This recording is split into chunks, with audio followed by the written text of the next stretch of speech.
Isaías capítulo 6.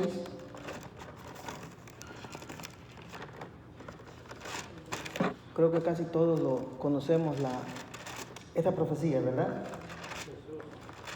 Y lo vamos a leer y dice la palabra como está escrito en el nombre del Padre, del Hijo y del Espíritu Santo. En el año que murió el rey Usías, vi yo al Señor sentado sobre un trono alto y sublime, y sus faldas llenaban el templo. Por encima de él había serafines, cada uno tenía 6 alas, con 2 cubrían sus rostros, con 2 cubrían sus pies, y con 2 volaban. Y el uno al otro daba voces diciendo: Santo, Santo, Santo, Jehová de los ejércitos, toda la tierra está llena de su gloria. Y los quiciales de las puertas se estremecían con la voz del que clamaba. Y la casa se llenó de humo. Entonces dije: ay de mí, que soy muerto, porque siendo hombre inmundo de labios y habitando en medio del pueblo que tiene labios inmundos, han visto mis ojos al Rey Jehová de los ejércitos. Y voló hacia mí uno de los serafines, teniendo en su mano un carbón encendido, tomado del altar con unas tenazas, y tocando con él sobre mi boca, dijo: he aquí, esto tocó tus labios, y es quitada tu culpa y limpio tu pecado. Después oí la voz del Señor que decía: ¿a quién enviaré y quién irá por nosotros? Entonces respondí: heme aquí, envíame a mí. Y dijo: anda y di a este pueblo: oíd bien y no entendáis, ved por cierto, mas no comprendáis. Engruesa el corazón de este pueblo y agrava sus oídos y ciega sus ojos, para que no vean con sus ojos, ni oigan con sus oídos, ni su corazón entienda, ni se convierta y haya para él sanidad. Bien, hermanos, hubiéramos leído todo el capítulo, ¿verdad? Pero Isaías pues hace hincapié de un año. Pienso que era un año bueno para Israel. El rey Usías murió en ese año, y el rey Usías había gobernado o reinado sobre 52 años. Muchos jóvenes, muchos de la nación de Israel habían vivido y criado con este rey, ¿verdad? Había sido bueno en algunos puntos. Al final, él se llenó de orgullo y Usías, al igual que toda la humanidad, ¿verdad?, mostró su orgullo, y parece que ofreció sacrificios en el altar. Los sacerdotes le reclamaron, y Dios se enojó con él y le dio lepra. Dice que murió de lepra. Esa fue su muerte, ¿verdad? Ahí durmió y fue separado del pueblo, y estaba a un lado, Usías. Pero hizo cosas buenas, y hermanos, y en ese año es que Isaías ve la gloria de Dios, a Dios sentado en su trono, como quien dice: aunque les falte el rey, ¿verdad?, pero yo soy el que está sentado en el trono. Y eso nos da a nosotros, hermanos, la confianza de que cualquier situación, ellos estaban en un año de luto, por así decirlo. Nosotros podemos aprender de esto, que Dios no cambia, ¿verdad? Es el mismo, ayer, hoy y siempre. Dios está ahí, Él está sentado en su trono, y dice que sus faldas cubrían el templo, ¿verdad? Esto habla de la majestuosidad, la gloria de Dios, y es lo que Isaías está viendo. Entonces, hermanos, a veces nosotros nos olvidamos de que tenemos a un Dios de esa magnitud, ¿verdad? Isaías ya había dicho algunas veces: hay de los que se embriagan, hay de estos, hay de los otros, pero nunca había dicho: ay de mí. Y en este preciso momento está diciendo: ay de mí, ¿verdad? Porque es una visión que es exclusiva para él, en donde él va a recibir un llamado especial, y él ve, hermanos, su culpa, ¿verdad? Así es que primero ve la gloria de Dios, la majestad, su santidad. Dice que decían los serafines: santo, santo, santo.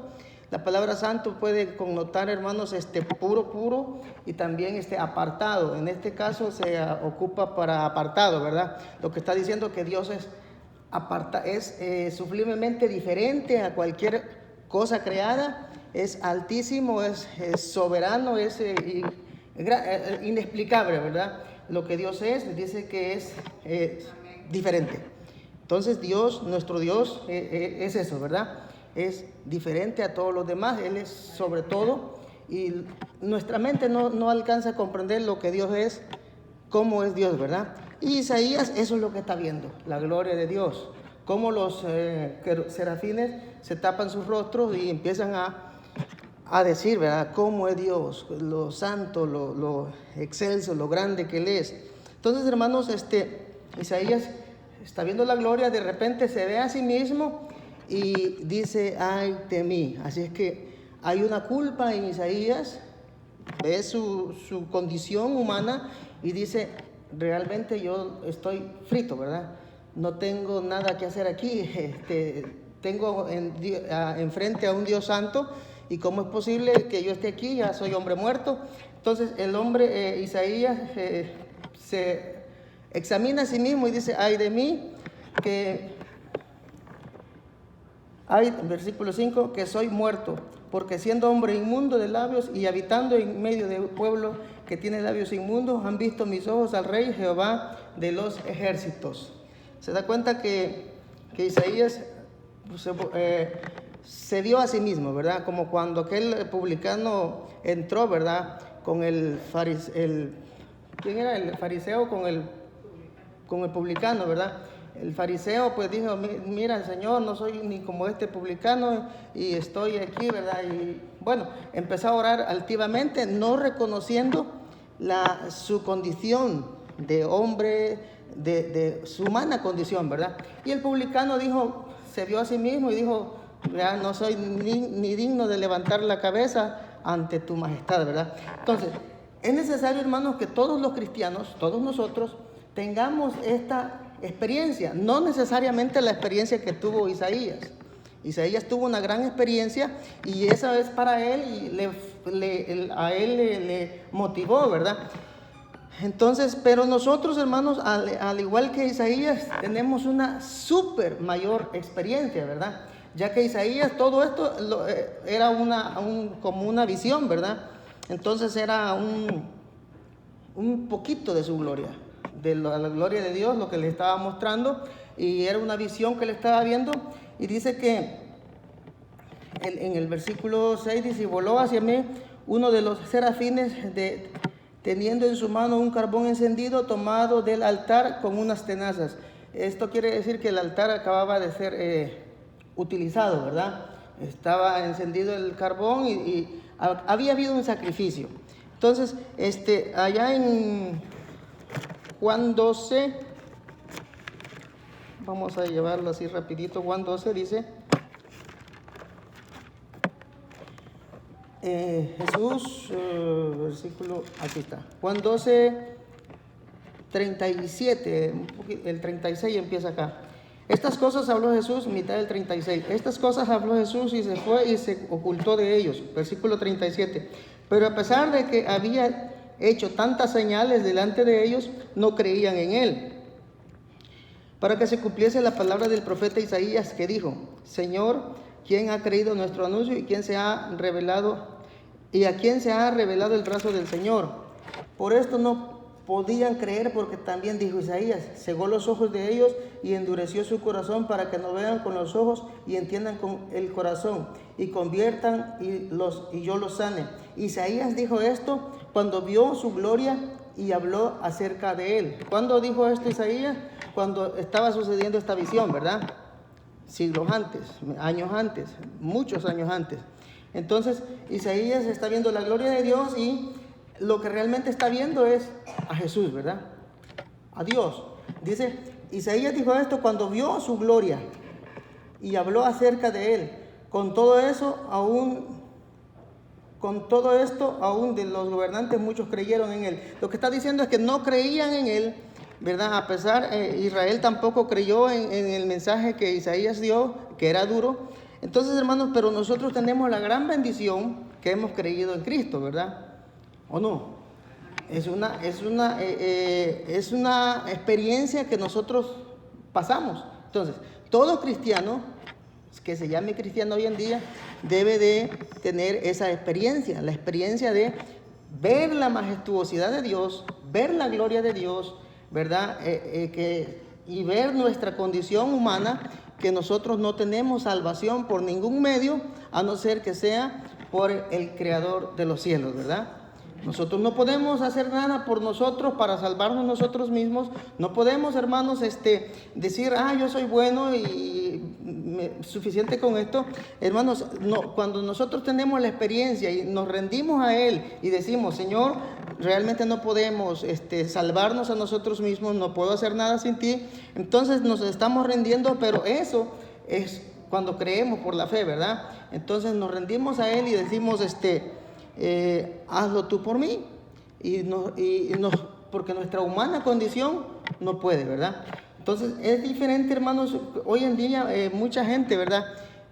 No, yo soy número uno, yo puedo aquí, yo puedo allá, y se nos ha olvidado la experiencia esta experiencia, ¿verdad? De tener a Dios sobre todos nosotros y decir, pues, si Dios quiere, si Dios nos concede, Dios está manejando mi vida, es Dios el que decide en mí, no yo, ¿verdad? O sea, bajar, como dijo Juan, nuestro ego, nuestra humana sabiduría, nuestro intelecto, y dejarnos rendidos a los pies del Señor, ¿verdad?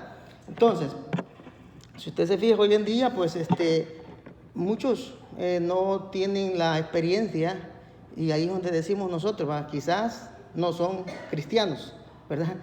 Quizás no son cristianos porque no han experimentado el perdón de Dios. Isaías dice que vio la gloria y se vio a sí mismo, y cuando se ve a sí mismo viene la gracia, ¿verdad? Le dice, esto te va a quitar tu pecado, con esto eres limpio. Entonces Isaías después se sintió perdonado, ¿verdad? Porque Dios lo estaba limpiando. Luego dice que hay un llamado, ¿quién irá por nosotros?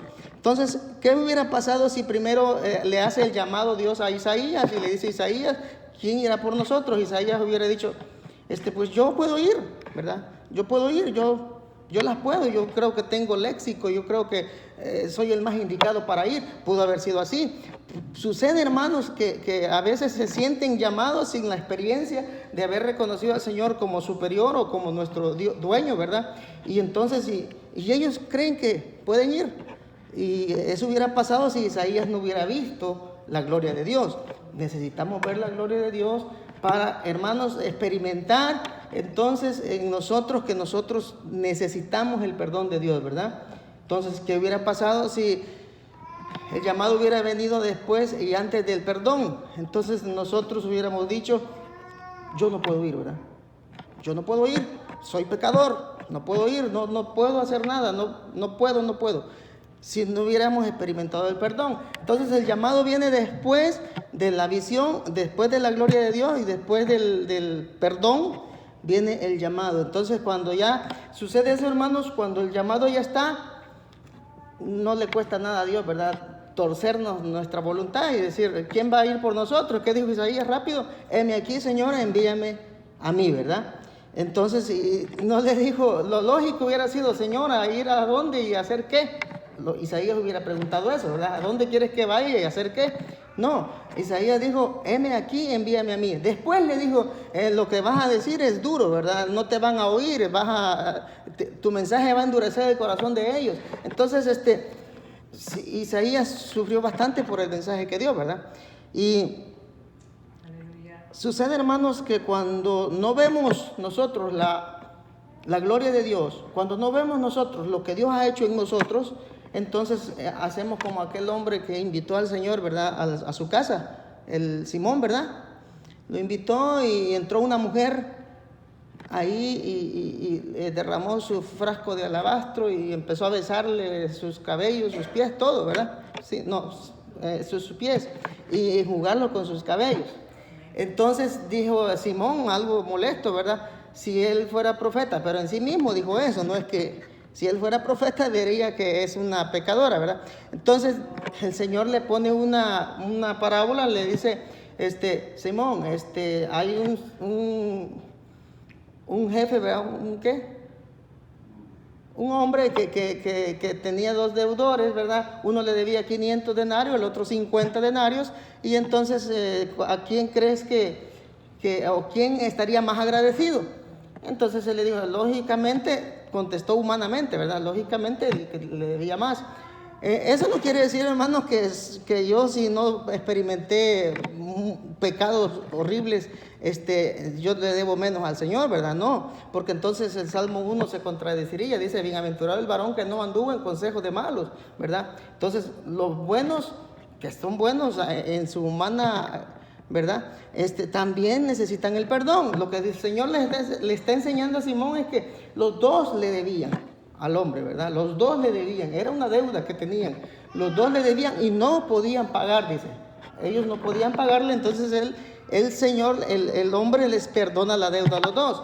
Entonces, hermanos, lo que Simón no veía era la magnitud del perdón, ¿verdad? Lo que significaba el perdón. Así es que nosotros, hermanos, lo que debemos de ver es la gracia del Señor, cómo nos limpió, cómo nos tomó en cuenta, cómo nos llega el mensaje a nosotros. Y al ver todo eso, hermanos, entonces decimos: heme aquí, Señor, envíame a mí, ¿verdad? Así que es importante, hermanos, que tengamos siempre esa comunión con Dios, que busquemos esa presencia de Dios, ¿verdad? Y que nos veamos a nosotros mismos cada día que somos incapaces de hacer cualquier cosa si no es por la voluntad de Dios. Y que nunca, hermanos, nos creamos, como dicen por ahí, ¿verdad?, la mamá de Tarzán, ¿verdad? Somos humanos, Dios es Dios, Él está sentado en el trono, y nosotros, hermanos, lo que vamos a hacer es reconocer lo que Dios ha hecho por nosotros, y que sin merecerlo, ¿verdad?, nos dio perdón. Y si nos dio perdón, hermanos, si somos perdonados verdaderamente, entonces nosotros vamos a ser agradecidos, ¿verdad? Es lo que Isaías experimentó: culpa, perdón y agradecimiento. ¿Qué es lo que hizo por agradecimiento? Ir y predicar el Evangelio, ¿verdad? Y cuando nosotros vayamos y prediquemos el Evangelio, no lo hagamos, hermanos, como para que el Señor nos bendiga, ¿verdad? Y yo voy a predicar y con esto me voy a ganar el cielo. Tampoco, ¿verdad? Vamos a ir a predicar porque somos agradecidos y porque el Señor es digno de que nosotros le sirvamos, ¿verdad? Simple y sencillamente, el Señor nos bendice a nosotros no por lo que nosotros hagamos. El Señor nos bendice a nosotros porque por la gracia del Señor nosotros tenemos o estamos en Cristo Jesús, ¿verdad? Si no estuviera Cristo Jesús, nosotros no somos ni merecedores de la vida. Pero gracias a que tenemos al Señor en nosotros, el Señor nos da vida a nosotros, ¿verdad? Bien, hermanos, conociendo esto, vamos a presentarnos ante el Señor y a pedirle, ¿verdad? Y a decirle cuánto le amamos y a platicar con Él, ¿verdad? Y que el Señor nos diga qué es lo que hay que hacer, ¿verdad? Nosotros digámosle: heme aquí, Señor, y empieza el Señor a hablar con nosotros, ¿verdad? Bien, hermanos, vamos a orar. No sé, ¿estas peticiones son de ahora? ¿Sí, verdad? Entonces estas son las peticiones, y creo que ya las han orar por sanidad. Hermano Benjamín, oración de la familia, por las familias de la iglesia, oración por la hermana Esther, todo salga bien en sus análisis, oración por la hermana Victoria Velázquez, Fortaleza, hermano Carlos Parada, oración por el hermano Abilio y hermano Funes, que vienen a Houston. Bien, vamos a orar por ellos, ¿verdad?